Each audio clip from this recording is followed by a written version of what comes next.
আসসালামু আলাইকুম। আমার কাছে যেসব পলিমার নোট আছে, আজকে সেই পলিমার নোটগুলার আমি একটা কালেকশন করছি। মানে সব পলিমার নোটগুলা একসাথে দেখানোর চেষ্টা করতেছি।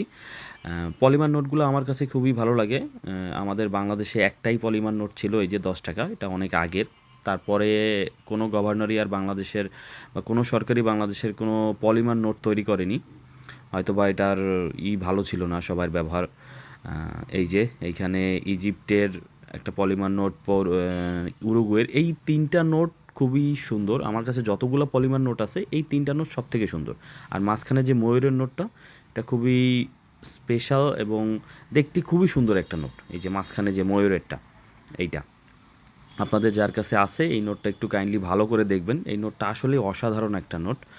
আর যেসব দেশেরই পলিমার নোট হোক না কেন, পলিমার নোটগুলো অনেক সুন্দর হয়। আমার কাছে একটু ভালো লাগে। আমি চেষ্টা করতেছি পলিমার নোটের একটু ভরপুর কালেকশন করতে। বেশি নাই আমার কাছে, তারপরও চেষ্টা করতেছি আরও কালেকশনে আনার। এইখানে 3টা, মানে টোটাল কয়টা আছে আমার ঠিক গোনা হয়নি। যাই হোক, আপনারা কাউন্ট করে নেবেন। আর কোন কোন দেশের আছে সেগুলা আপনারা দরকার হলে জুম করে বা পজ করে দেখে নেবেন। আমি ডিটেলস এখানে না বলি, তাহলে ভিডিওর লেন্থ অনেক বড় হয়ে যাবে। আর এইখানের ম্যাক্সিমাম নোটগুলো নিয়েই আমার আলাদা ভিডিও করা আছে, যেখানে আমি ওই দেশ সম্পর্কে বা ওই নোটটা সম্পর্কে যতটুকু আমার জ্ঞানে আছে আমি ততটুকু বলার চেষ্টা করছি। হ্যাঁ, এইখানে মেক্সিকোর এই যে নিচের একটা মেক্সিকোর নোটটা আছে, এটাও সুন্দর। কালার কম্বিনেশন বা ডিজাইন সব কিছুই সুন্দর।